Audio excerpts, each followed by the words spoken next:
What's up, everybody? Welcome back to the 252 Off-Road channel. Yes, it has been a minute. Yes, we have been on Rise, and I should have made some videos. It's just procrastination and life in general. We just ain't had time to do it. And plus, we have been super busy working on machines, getting them ready for all the events. And for today's video, that's what we're going to be doing. We're going to be working on some machines, specifically this 2024 XMR 1000 behind me.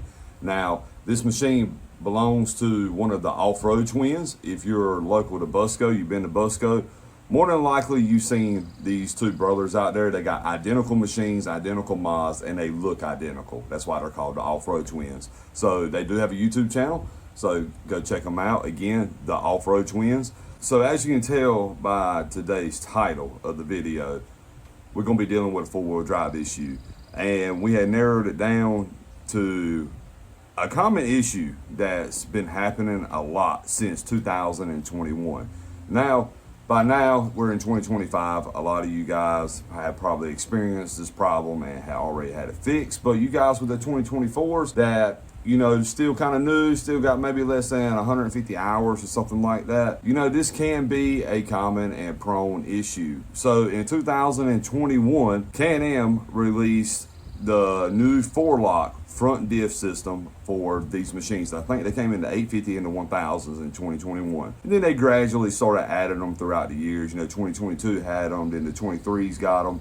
I think even the 23 650s have them, because pretty sure the 23 650s got them. Then of course, you know, they just kept the 24, 25 Renegades, and the Outlanders have it. And this also pertains to the Outlanders, because I've seen them in both. Well, the 4-lock diff system is a great system, but there's an issue with it. The ring gear bolts in the front diff, they back out.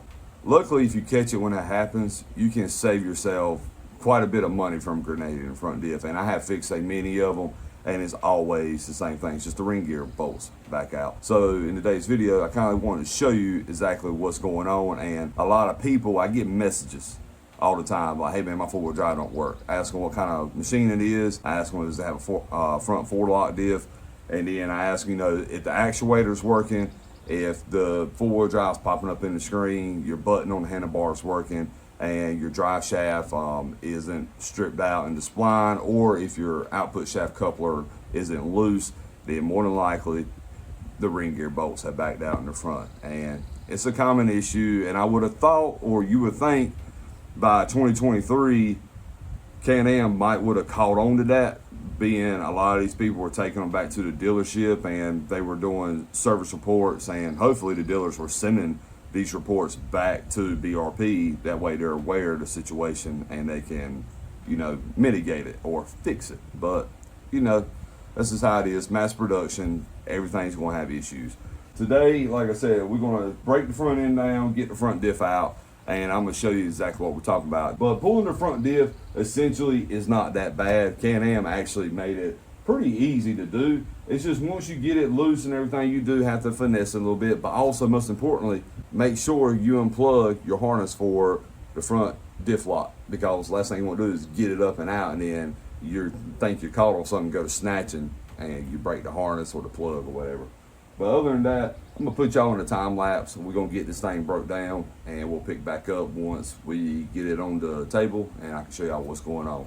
Appreciate y'all tuning in today, and as always, if you're not subscribed to the channel, definitely do so. Make sure to follow me on my other social links. Let's get to it.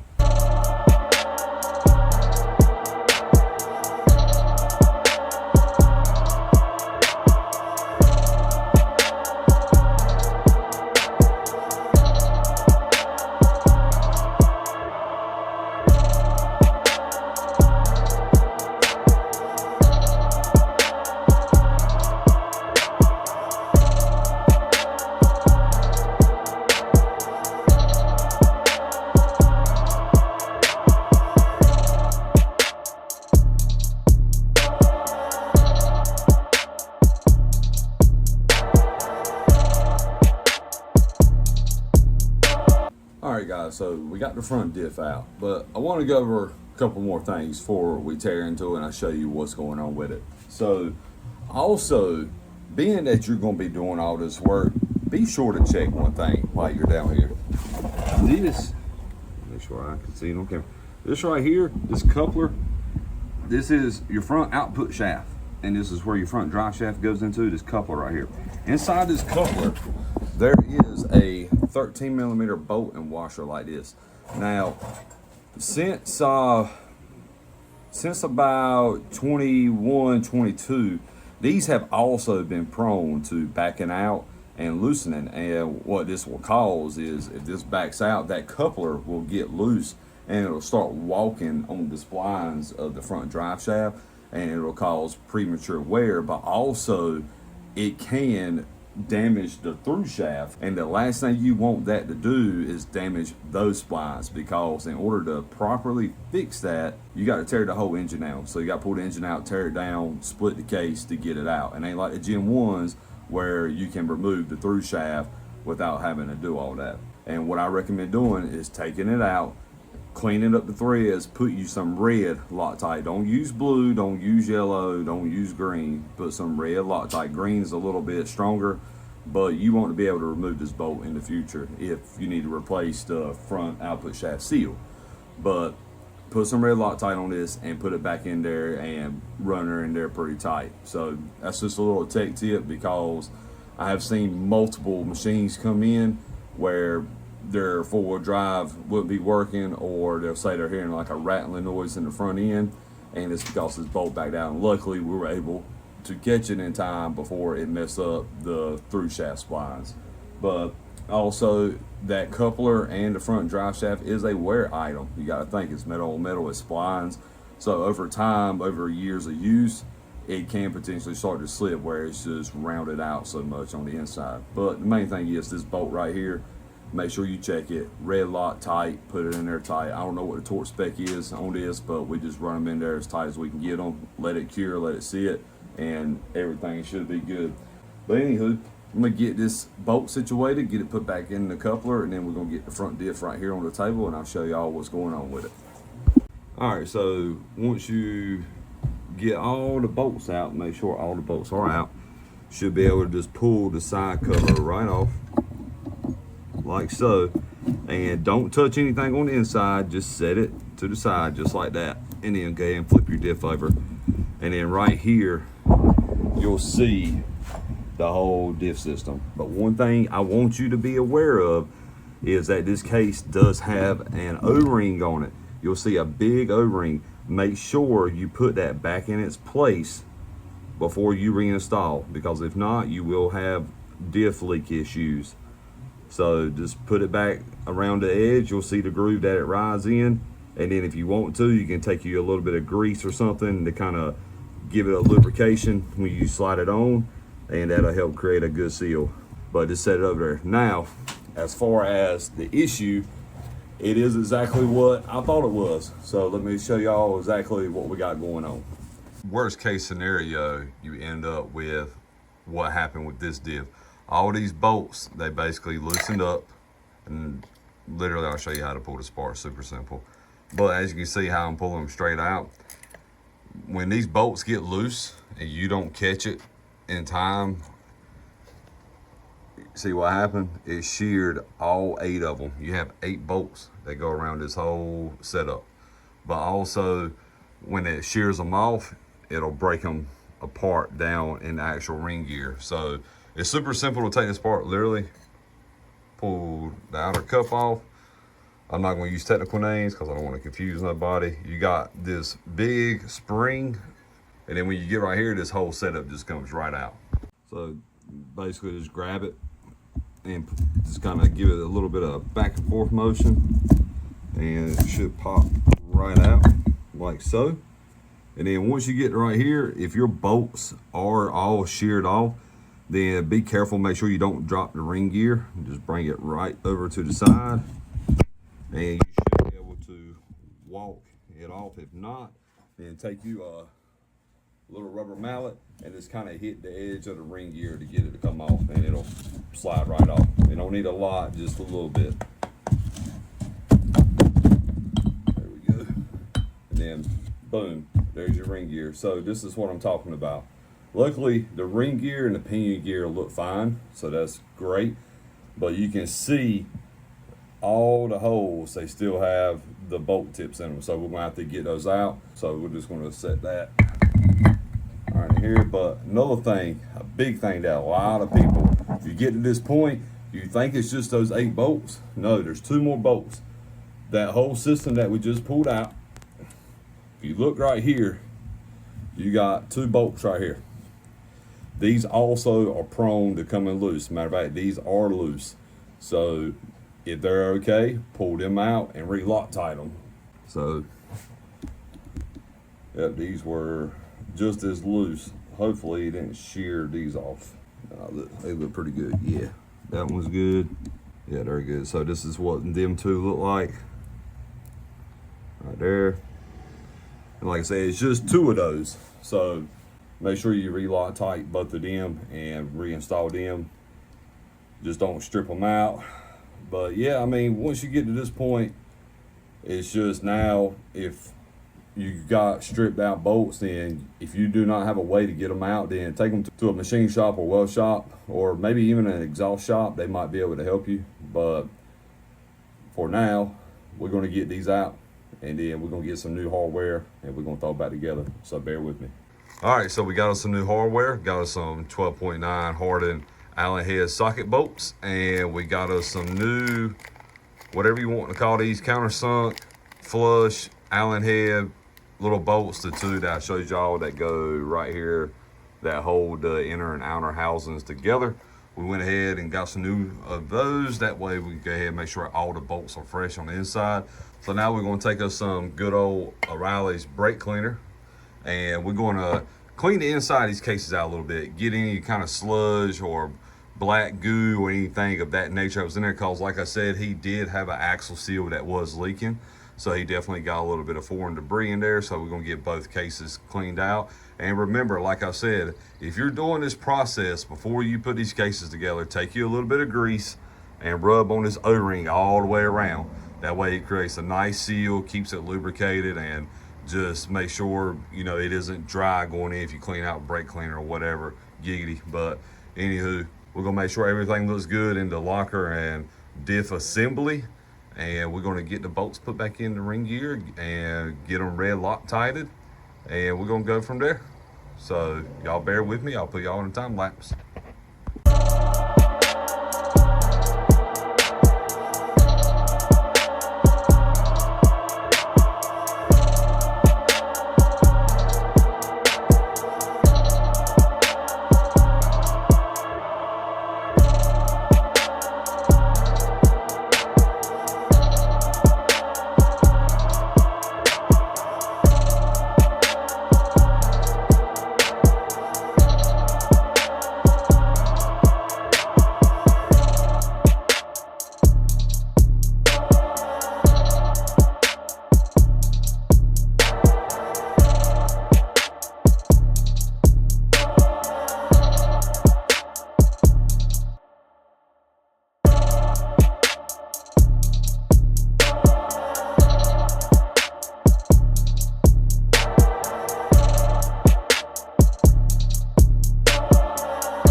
All right, so we got the front diff put back together. Everything went together great and as it should. I want to go over a couple things before we just continue with the time lapse of getting everything put back together. The case bolts, these Torx head bolts right here, I do put a little bit of Loctite on them. And again, go in a star pattern. That way the case seats together evenly and nicely. And again, for all you Snap-on Milwaukee fanboys, don't overkill it. You're not trying to torque the world together. It's just a front diff. So get them snug, get them tight, give them a couple more bumps, and it's good. And once you get that done, flip it on the side. Your front coupler, where your front drive shaft goes, right here, just grab it and spin it a little bit. Spin it all the way around a couple times, spin it backwards, make sure everything feels good, make sure you look on the inside, make sure everything's rotating as it should. But the reason I say do that is because if your front diff shears all of them 8 ring gear bolts off, what you'll notice is when you're riding your machine, one, you're gonna hear the noise of something's wrong. But if you look down there at your front drive shaft or get a buddy or your wife, girlfriend, whomever to ride your machine, you can look at the front drive shaft and it'll spin a couple revolutions and then it'll stop like something's slipping. And what it is, you got to think that whole assembly is held together with that ring gear by them 8 bolts. So if the pinion is spinning on the ring gear and all them bolts are stripped, then what's happening is it might catch one of the broken tips somewhere, and then it'll kind of grab a little bit and then it'll slip again. So that's why I say, if you notice something's wrong, have it immediately checked out, because if not, you keep riding, them bolts keep grinding on one another, then eventually you're going to snap off some metal pieces. They're going to get inside everything, and you can risk grenading the whole front diff. That's why we clean it out properly and make sure everything looks as it should, and again, inspect your work. So once you verify that everything feels great, then you're ready to put it back in. Now we got to put some fresh axle seals in this thing because the front right one was leaking, so we're gonna go ahead and replace both of them while we got it out, and we're gonna get this diff put back in, and we're gonna get the whole process of getting the machine back together. So let's get to it. All right, so we got everything reassembled back in the front of the Off-Road Twins Renegade. Now they do have another identical machine like this. If you remember the beginning of the video, there's 2 brothers that have the same exact machine. Hopefully the other brother does not have this issue, but if they do, they know where to bring it to get properly fixed. Before I end the video, I wanted to go over a couple of key things to make sure you double check your work. If you remember the beginning of the video, I said something about that front output shaft coupler coming off the engine. There's a 13mm bolt in there. Make sure you check it. Make sure it's tight. If anything, take it out, clean up the threads, put you some red Loctite on it, put it back in to ensure that that bolt is good, locked down, and tight. The splines inside the output shaft coupler and the diff coupler where your front drive shaft sits, take you some grease. It does not matter what kind. Don't use dielectric grease, but use like your red and tacky, your green grease, marine grease, molly grease, whatever. Rub you some grease in there on the splines. That way you get some kind of lubrication for your front drive shaft. Now, those clamps that hold the boots on for the front drive shaft to the coupler, if you would like to get some of them factory style clamps, you might can go to your local hardware store and find some, or you can go to Harbor Freight, get you some metal zip ties or plastic zip ties, and those work just as good. That's what I normally do. I never had an issue with doing so. Also, your brake caliper bolts. When you take those out, if you look at them, you might see a little bit of Loctite, or most of the time they'll look crusty like every other set that we have taken out. Clean up the threads, put you some blue Loctite on the brake caliper bolts. I promise you that could possibly save you a lot of headache. If one of those bolts was to back out, you could trash a wheel, the caliper, brake line. It'd just be a bad day. And doing brakes on these machines, as far as bleeding them, especially on the new ones, sometimes they can be aggravating. Other than that, just make sure all your bolts are tight. Your front lower control arm bolt, don't forget, you took those loose to get that front diff bolt out. Make sure you retighten those. Your sway bar bolts, your shock bolts, your tie rod bolts. Now, if you remember, your tie rod ends have cotter pins on them. If you have the factory ones, make sure you put your freaking cotter pins back in, people. Many times people came in here and they're missing cotter pins. Now, are the nuts loose? Most of the time, no. But that cotter pin is there for a safety reason. Last thing you want to do is be riding and your tie rod fall out of the socket, or the nut backs off, it falls out, and next thing you know, you're going to be doing Superman, and nobody wants to do that. So put your freaking cotter pins back in. It goes for the axle nut also. If you need new cotter pins, go to your local hardware store, Harbor Freight, get you some, put them in. It does not take that long, and it's not that hard. And also, the axle nut is 151 foot-pounds of proper torque if you are concerned about that. I properly torque the axle nuts every time I take them off. For all my Milwaukee and Snap-on guys, if you want to be ignorant and rear down on it, by all means, give it hell. But just remember, there is such thing as too tight on these machines. Also, the lower control arm ball joint pinch bolt, where it goes into the knuckle, those do not need a lot of torque. It is a pinch bolt. It has a locking nut. You do not want to over tighten that pinch bolt and it break or crack the ears of the knuckles on the bottom. I've seen it happen many times. I have personally done it, just being stupid with the impact. So just remember, that particular bolt does not need a lot of torque. Just get it tight and just bump it one more time and it's good. Milwaukee Snap-on guys, again, you don't have to get crazy with it. Just make sure it's tight. Other than that, just like I said, just check over everything. Make sure you put your vent line for your front diff back on. Do not forget that, because you do not want to fill up your front diff full of mud and water the first ride, because you've got to do that. Your 4-lock actuator harness plug, make sure you zip tie that back up. Make sure it's out the way of anything. And again, anything that you put hands on when you took the front diff out, just make sure everything is back like how it should be. Other than that, we're going to get some fluid put in this front diff. We're going to take it for a spin. We're going to double check everything. Come back, flush the diff, put some fresh fluid in it again. And if everything checks out for me, then this machine will be ready for pickup. As always, if you stay to the end of the video, I greatly appreciate it. If you have any comments, questions, concerns about this particular process or anything in general, put it down in the comments. I'll do my best to answer your questions. But also, like I said in the beginning, and like I say in every other video, follow me on my other social links. Send me a message on Facebook if you're having trouble with something. If you need parts, if you want some clutches, tuning, whatever, send me a message. I'll do what I can to help you out. Our next ride is possibly July 4th weekend at Busco Beach right here in Goldsboro, North Carolina. So if you see us out there, as always, come up to us. Say what's up. Come check out the machines. Take pictures. Whatever. We do not bite. We love to interact with people that enjoy this sport as much as we do. I will have shirts. So make sure you come by. And if you want a shirt, come pick you one up. Get you some 252 off-road merch. And that way you can represent and help support what we do. Also, if you see this right here in the background, I do have a few banners now. I haven't put them up anywhere or advertise them. So if you want one, send me a message on Facebook and I can either ship you one or I can bring it to Busco and you can buy one. But other than that, again, thank you for staying tuned in the video. I appreciate everybody that watched. And as always, we'll see you on the next one.